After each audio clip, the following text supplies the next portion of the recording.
has doubled in size since this time yesterday and is now estimated at 190,000 acres. The advanced fire team has been brought in to take command of the fire operations. KMET's Amy Burnett explains.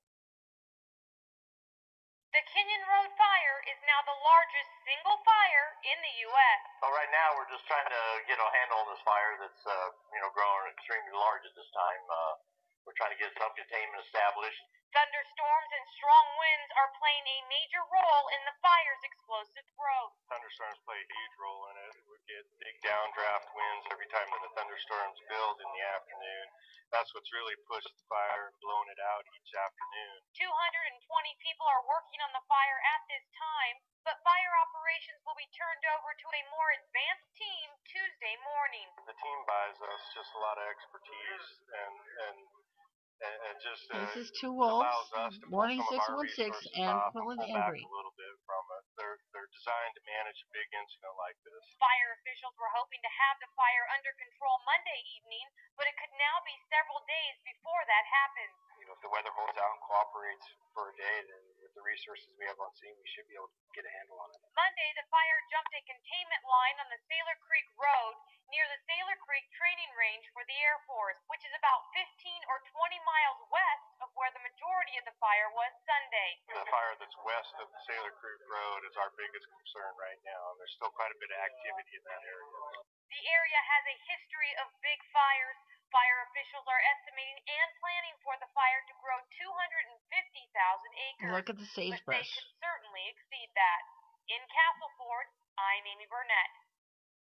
Okay, thankfully, thanks be to God, thank you, Heavenly Father, this fire is now substantially under control as of late this evening. This is the 10th, so this story is from last night. And this is from Channel 11 KMVT, http www.kmvt.com. No copyright infringement intended here. I'm just reporting under fair use practices for educational purposes to share with the public. Fox 14, okay. And then here's this a little bit more about this article. Pay attention to the fact it's near Mountain Home Air Force Base. What that means is that essentially could be all kinds of toxins and explosive ordnance and everything in the region of this fire. Also, the Sailor Creek Wild Horse Band, who seem to be safe at this time. That's okay. We're going to go to something else. I want to show you NIFC's website so that if you have loved ones in the Intermountain West, and actually I'll do something about Canada as soon as I can. There's problems happening in the Canadian prairies as well with fire. But for tonight, we're talking about the States. http://www.nifc.gov. National Interagency Fire Center. Fire Info. Awesome website. Most of this, or a great deal of this, is external links. And many times, lives have been saved because people have gone to this website and they're not getting the information from local media. But they can find it here. Maps, Geomap, large fire map, SIT reports. Important website to know about NIFC. NIFC is the umbrella agency. They oversee BLM, Park Service, Department of Natural Resources. They do work closely with Canada, Forest Service, and regional fire districts, rural fire districts. NIFC is the umbrella. So it's just, you can look for work, you can look for jobs in wildland fire. Okay, just a good website. They're headquartered in Boise. I've talked about them a week ago. Once again, Two Wolves and her friends, Quill and Embry, are being prescient, aren't we? Okay. Now we'll go to, when I used to work for BLM most recently, I really liked to access this. Active Fire Mapping Program. It's from the Forest Service, one of the agencies underneath NIFC. http://activefiremaps.fs.fed.us. Current large incidents as of today. Here's what I'm just going to try to, this is my 5th try on this one, folks. I just want to give you some information. Level 4. There are 5 levels of national preparedness. This is July 10th. In all my years of working in fire, and I may go back to the field, I really like this profession. I've never seen a fire. I've never been involved at a level 4. A couple times I've heard of 4. Level 5 means things are just basically throwing up the hands. Level 4 is very, very serious, especially this early in the fire season. As of today, initial attack activity, 269 new fires. Large fires, new large fires, 11. Uncontained large fires, altogether 36. A lot of that won't mean anything to you, but this will. Here's the key. Wildfire, 4 levels. Anything in red is Interagency Management Team 1. This is where the military and National Guard gets called in, and sometimes teams from other countries even, if it's bad enough. Level 2, IMT 2, these are more common. These are often loose cannons. This level, level 3, anything in a black dot, these are unknowns, often things that are not delegated to any particular agency as yet. For instance, this one in Washington, Navarre. There are 2 level 2s in Idaho right now. Kenyon Road, which this is old information from this morning, is now fairly contained. But still, very good website. Look at all the fires, folks. I wanted to take you to InsaWeb. Incident Information System, http www.insaweb.org. Not quite as current as the NIFC site or the Forest Service site we just looked at.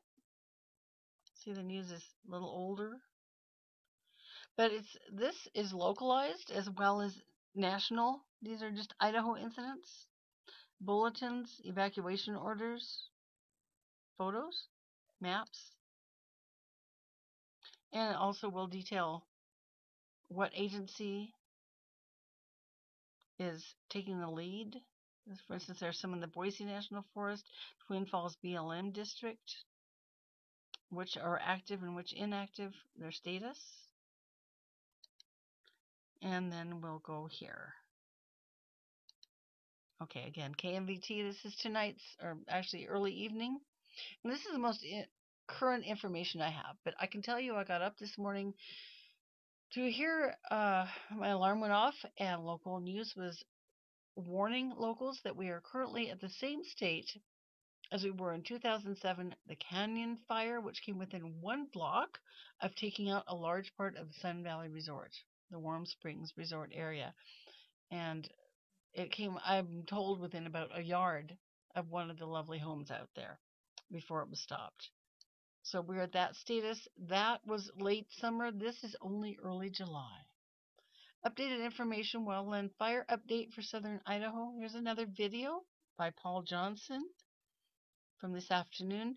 On my, hopefully by sometime tomorrow morning, I will have a very similar picture up on my own background picture I took from Elkhorn last night. Our skies are currently full of chemtrail, chembos, wildland fire smoke, and thunderstorms. Things are very serious. Very serious. This is, we'll look at the current weather. Only having this kind of humidity because fires generate humidity. The cloud cover and the smoke seals in the heat and moisture. Up until 2 days ago, our humidity in this area was about 4%. We're at serious drought level. All of our winds are from the south, southeast, southwest. Okay, I'm just going to let you look at this. Even though the Kenyon fire is now, quote, under control, a lot more is going on. Because today's afternoon lightning storm ignited several new fires on the Twin Falls district. That's just Twin Falls. There's others burning in the mountains around the Sawtooth. And many more to come because this weather, we're not going to get a break. Kenyon Road fire has been declared 75% contained, with full containment expected for tomorrow at 1100. But pay attention here. Control is estimated for July 14th. They don't know what's going to happen with this fire. This is a concern here. Fire burned 216,000 acres already. Now let's go up here. Croy Creek fire.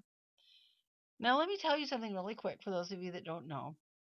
Anytime a fire's name is changed, it means there's been a substantial increase in the size of the fire and the status of the fire and the area in which it is estimated to be affected. I'm getting tired. I'm not being too articulate.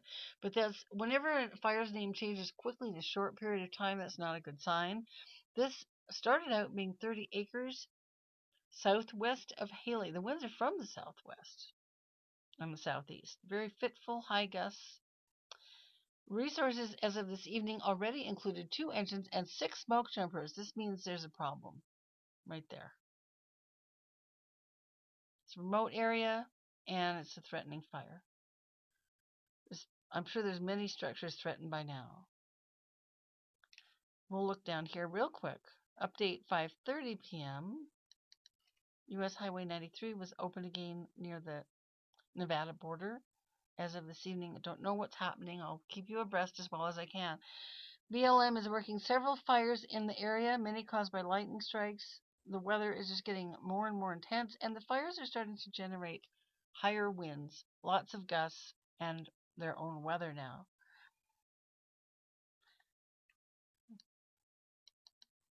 The only warnings, Brian Neudorf, KMVT meteorologist, said the only warnings we have for Cassia, Lincoln, and Minidoka, and probably Blaine County, which is my region, is a red flag warning. In other words, this man's worn out. That just means things are getting very intense. It's just all red flag.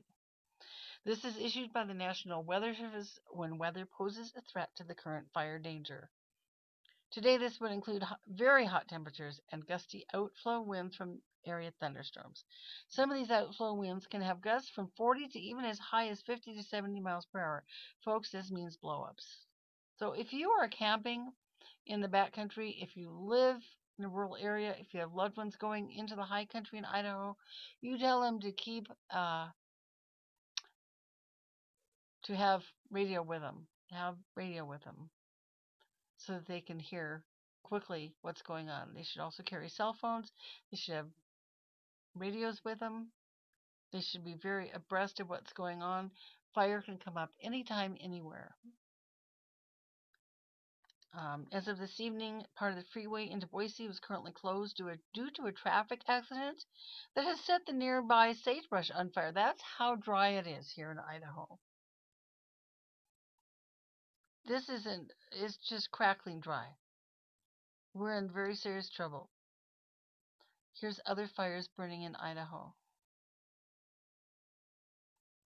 Keep us in your prayers if you have loved ones in this area, or if you live in this area. Be very careful. If you're on a ranch or a farm, get a fire break plowed around your property and do it now. If you live in urban interface, get some sprinklers going.